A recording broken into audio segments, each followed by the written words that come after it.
Dear children, yesterday we had started the third supplementary reader, Earthquake, and today we are going to see the second part of that. So in the first part we have seen the narrator of the story. Bridge was a 17 years old boy. He has lived in the village Molti. He heard his mother, his brother, his sister and his grandmother with him. So his village name was Molti and very often tremors occurred there. On a particular day, the earthquake was stronger and the village Molti was destroyed. On that day, Bridge went to his uncle's house at Pauri to get his school books. So there were 670 villages in the valley. Among them, 602 villages were destroyed due to the earthquake. So in the very next morning, Bridge and his uncle went to the village Molti. There everything was destroyed and nobody was alive. All the people in that village were died due to the earthquake. And all the buildings, houses were collapsed. Only the debris were there. So the rescue team from the army came there and they searched and found out the bodies of the dead people. So they have found out the dead bodies of Bridge family members also, and his uncle asked Bridge. His uncle told Bridge that he should perform the last rites before sunset. Also he told in the very next day they would go back to the village Pauri. So Bridge narrated this story to an army officer. He was running a tea shop and he had given a cup of tea to the army officer and he told his story to the army officer. Okay children, we will continue the story. I had last seen my family while leaving for Pauri. They stood at the doorway and waved. Ma, Grandma, Neelu and Buli. That is the way I will always remember them, smiling and waving at me, not as the white-shrouded, lifeless figures I saw. So, he had last seen his family while he was leaving for Pauri to get his school books. So, when he was leaving for the Pauri village, his mother, grandmother, his brother Neelu and his little sister Buli stood at the doorway and waved their hands. They were smiling and waving their hands at Bridge. So, Bridge always remembered them. That is the way he will always remember them, smiling and waving at me. So whenever he thought of his family members, whenever he thought of his mother, grandmother, his brother and his little sister, he remembered their smiling faces and their waving their hands at Buli. So now he was seeing the lifeless bodies of his family members. So not as the white shrouded lifeless figures I saw. So while he was moving to the Pauri village, all were alive and the bodies were covered with white cloth. Buli, she was not there. They have not found her, my uncle said. The wild animals, Bridge, don't look like that. She is dead." "But we must find her," I shouted. "Bridge, get a grip on yourself," Uncle pleaded. So they didn't find out Bully. So now only Bridge found out that, and he asked for Bully, his little sister. Bully was not there. So Uncle told the rescue team, the army officers of the peoples of the rescue team have not found Bully. He told sometimes wild animals may be taken her body. So Bridge looked at him seriously, and the uncle asked him not to look like that. He told she is dead. But Bridge shouted that they must find Bully. So Uncle told Bridge, get a grip on yourself. Uncle asked Bridge to control himself. But I was beyond reasoning. I ran back to the village, to the spot where my house had stood. There was still so much debris. I scrambled around, shifting the earth and stones. How long I was on my knees, searching, crying, searching.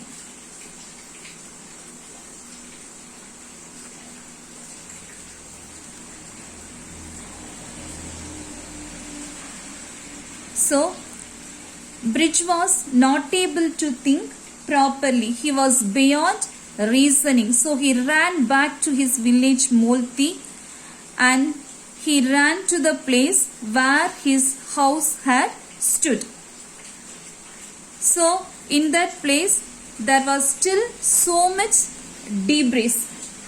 So there was the broken pieces of the walls of the house, sand, every debris were there. So he scrambled around, shifting the earth and the stones. So he has shifted the sand and the stones from the earth using his hands very quickly. How long I was on my knees, searching, crying, searching. So he stood on his knees and searched his sister Bully, crying and searching, crying and searching. That was going on. "Boy, it is no use," a voice said. I looked up. The speaker was the army officer who had supervised the relief operation. "There is no one alive in there," he said. "Whom are you looking for?" "My sister, sir," I said, fighting to control my tears. "All I want is to give her a proper cremation." So, while he was searching Bully, he heard a voice. "Boy, it is no use." He heard the voice and he looked up. So, the army officer who had supervised the rescue team, who had supervised the people of the relief operation, stood there, and he only told, "Boy, it is of no use." No one was alive in that village. Everybody has died, he told. And he asked Bridge whom he was looking for, whom he was searching for. And Bridge told that he was searching his sister. So he was trying to control his tears. Tears were running out of his eyes. He was trying to control his tears. So he told the army officer that he wanted to give her a proper cremation, that he wanted to give her a proper burial, so that only he was searching for Bully. I stopped, conscious that I was babbling. I could see that he was bone tired. He looked as if he had not slept for days. His uniform was covered with dust. His face was grimy. But through all the dust and grim, I saw that his eyes were kind. So now Bridge understood that he was babbling. He was babbling, that he was talking foolishly. So he stopped. Now he saw the face of the army officer. So he was much tired of his work. For so many days the army officer along with the rescue team worked in the Molti village. So he was very tired. He was very tired. He looked as if he had not slept for days. On seeing him, we came to know that he had not slept for many days, and his uniform was covered with dust, and his face was grimy. So, grimy means his face was covered with dirt and sweat. Now, Bridge saw his eyes, but his eyes were kind. He had mercy on his eyes. The eyes of the army officer were very kind. My men have been on the feet for days, he said softly, as if talking to himself. They have done all they could here. Tomorrow at daybreak we go to another village just like this. Then another. He looked away at the sun setting behind the peaks. Down in the valley, the pyres burnt row upon row. The officer muttered something, shook his head, and turned away. A terrible despair engulfed me. I lay there among the ruins of my house and cried. So, now the army officer said softly, as if talking to himself. He told that his men have been on the feet for days. His men had been working in that place for many days, and they have did all they could do there. Whatever they can do, they did everything in that place. And in the very next day at daybreak, in the morning of the very next day, they have planned to go to another village just like Molti village. That village was also affected by earthquake like Molti village. And then another village. Like that, they have to go from village to village to do the relief work. So he looked away at the sun setting behind the peaks. So down in the valley, the pyres burnt.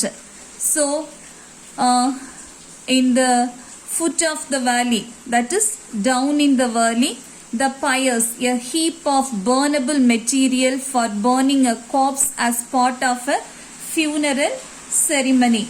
So they were burnt in the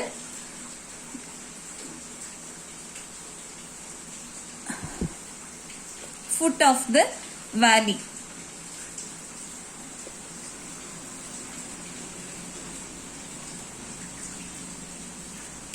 Now the officer muttered something. He spoke in a low voice. The officer had spoke something in a low voice. He shook his head and turned away. So now a terrible despair engulfed Bridge. So he lay there among the ruins of his house and cried for Bully. 10 minutes later, the officer was back. With him were 3 soldiers armed with spades and crowbars. Without a word, the men began removing the debris. They labored doggedly. When it was completely dark, someone brought a few lit Petromax lamps. 2 hours later, a soldier called out, "Sir." So, after 10 minutes, again the army officer came back to that place, and along with him 3 soldiers were also came there, and those soldiers had spades and crowbars with them. So what is a spade and a crowbar? Spade, using that we can take away the sand, manvetti. Spade means manvetti, and crowbars kadapare. So the 3 soldiers came there with spades and crowbars, and without saying anything, they started to remove the debris from that place.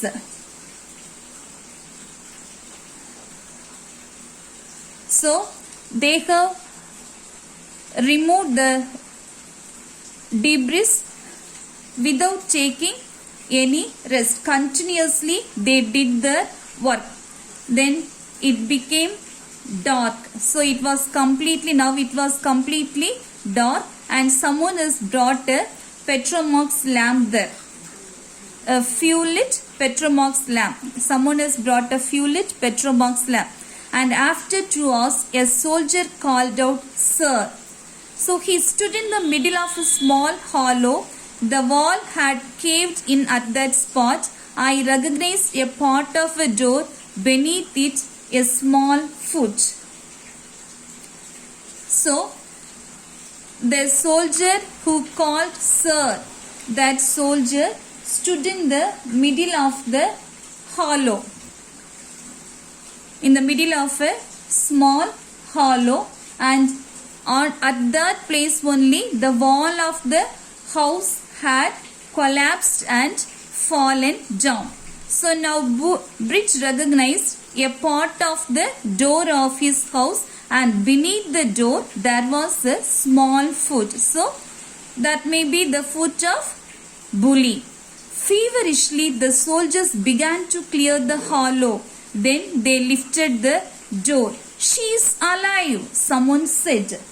So now the soldiers feverishly, very actively, they began to clear the hollow. Then they lifted the door, and someone said, "She is alive. She is not dead. She is alive." It was a miracle. She had been buried under the debris for 116 hours. She had survived the earthquake, the cold nights, and the wild animals. A ragged cheer went up, and the soldier wrapped her in a warm blanket and carried her to the tent where a makeshift hospital had been set up. Bully lived. The next day I went to thank the army officer, but he was gone. I did not even know his name. So now the soldiers had found out Bully, and she was alive.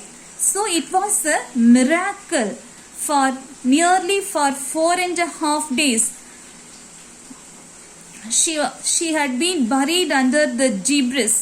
So nearly for 116 hours she was buried under the debris, and she had managed the earthquake. She had survived the earthquake, the cold nights, and the wild animals.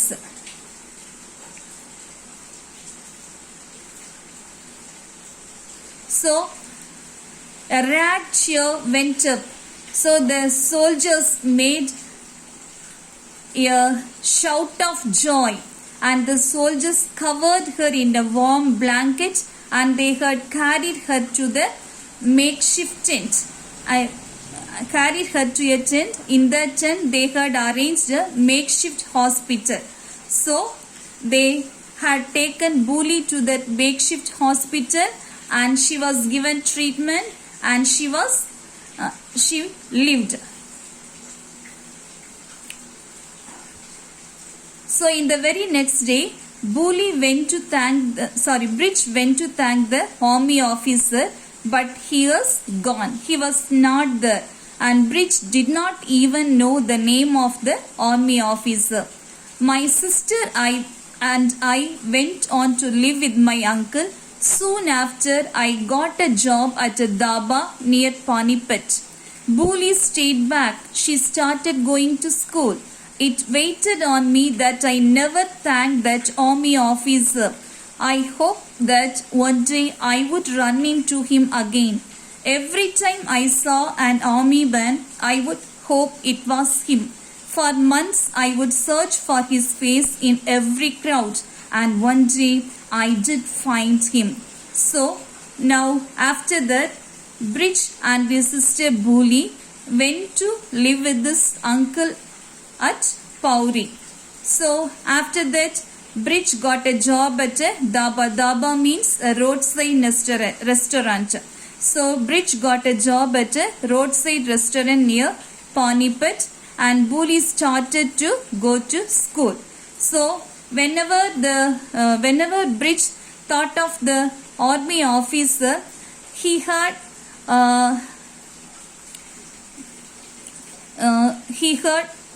that waited on him, because he didn't thank the army officer. Because of him only the soldiers came back to that place and they have found out Bully. So but Bridge didn't thank him, so it waited his whenever he thought of the army officer, he felt that there was some weight over his heart. So he hoped that one day he would meet him again. And every time whenever he saw an army man, he thought that it was that particular army officer. For many months, Bridge searched for that army officer's face in every crowd. And one day he found that army officer. It was late on a winter's night. A truck stopped at the shop. A man got out. He looked familiar. When he stepped into the light, I saw that it was not him, just someone who bore a strong resemblance. The man was tired. He asked for a cup of tea. As I served him, sir, I felt this strange lightness, this sense of joy. When the man offered to pay, I did not take the money. The next day, it happened again. Every day, I would see someone, a complete stranger, a tired traveler, who reminded me of that officer. It was as if he was everywhere. And every time I served him tea, I felt a surge of sheer joy. So, now one day, Bridge found that army officer, and that was late on a winter night. The season was winter, it was very cold, and it was late on a winter's night. A truck stopped at the dhaba. A truck stopped at the roadside restaurant, and a man got out of the truck. When Bridge saw that man, he looked familiar to him, and when he came into the light, Bridge saw that it was not the army officer whom he searched for. He was another person, but he resembles like that army officer whom he was searching for. And this man was very tired, and he asked for a cup of tea to Bridge. And when Bridge served him a cup of tea, he felt a strange lightness in his heart. Before that, I have told you, he heard a weight on his heart. Now he felt a strange lightness in his heart, and he felt a sense of joy. He felt a sense of happiness. So now, after drinking the tea, the man paid the money, but Bridge didn't take the money. In the next day, the same thing happened again. Another person came and he served him tea, and he didn't get the money. So every day he used to see someone, a complete stranger, a tired traveler, and whenever see a tired traveler or a complete stranger, Bridge was reminded of that army officer who rescued Bully. So it was as if he was everywhere. He thought that army officer was everywhere, and every time he used to serve the tea, he felt a surge of sheer joy. He felt much happiness in his heart. A month later, I quit my job at the shop and returned to those mountains. The shop owner was quite relieved. He had no use for a waiter who kept forgetting to present the bill to the customer. Now I am on my own and I am at peace. So after 1 month, Bridge quit his job at the shop. He has resigned his job at the shop and returned to the mountain area, and he returned to the mountain area. So now the owner of the tea shop was much relieved. Much relieved. The owner of the tea shop was much relieved.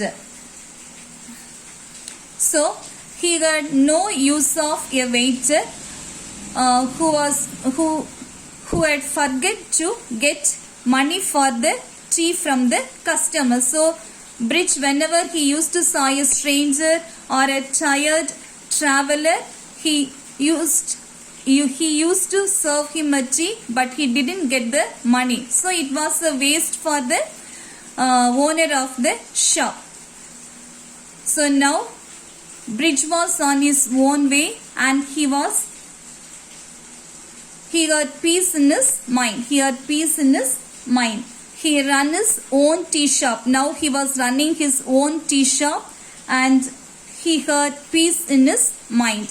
Here is your bus, sir. No, no money. You are tired. All I offered you was a cup of tea.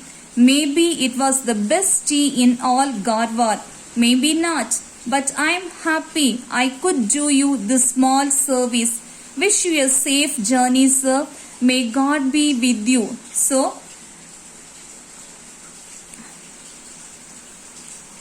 Bridge has told this story to the army officer whom we see in the beginning of the story. Okay, children. So he has told these things, what happened to his family and what happened to his village, to the army officer by serving a cup of tea.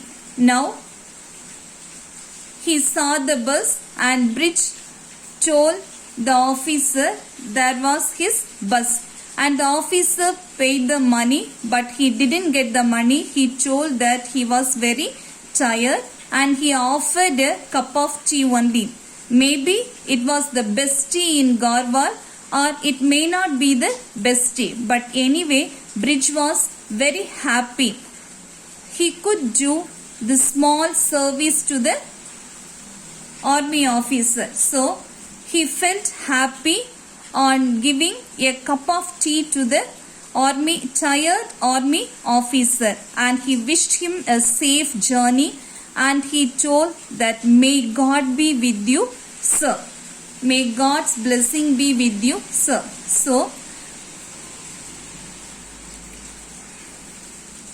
So in this story we had seen Bridge has the feeling of giving thanks. So after saving Bully from the rescue from the debris, he didn't say thanks to the army officer. So he felt very sad, and because of that, whenever he saw a person like that army officer, he used to give him tea, and on that way he felt happy and he felt lightness in his heart. Okay, children, hope you have understood the story. You go through the story, read it, and learn the questions and answers.